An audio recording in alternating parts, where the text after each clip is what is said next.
ঠাকুর আমাদের আধ্যাত্মিক জীবনে এই একটি অসামান্য দিক নির্দেশ করে গেছেন। দীর্ঘ কালাবধি দেশে দেশে এরকম একটি ধারণা প্রচলিত হয়ে আছে যে আধ্যাত্মিকভাবে শক্তিমান পুরুষ তার কিছু অলৌকিক ক্ষমতা থাকবে।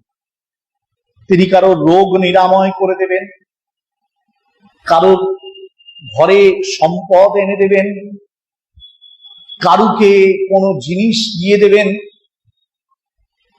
এই রকম অলৌকিক কিছু শক্তির দ্বারা তিনি একটা ম্যাজিশিয়ানের মতো যেন কাজ করবেন।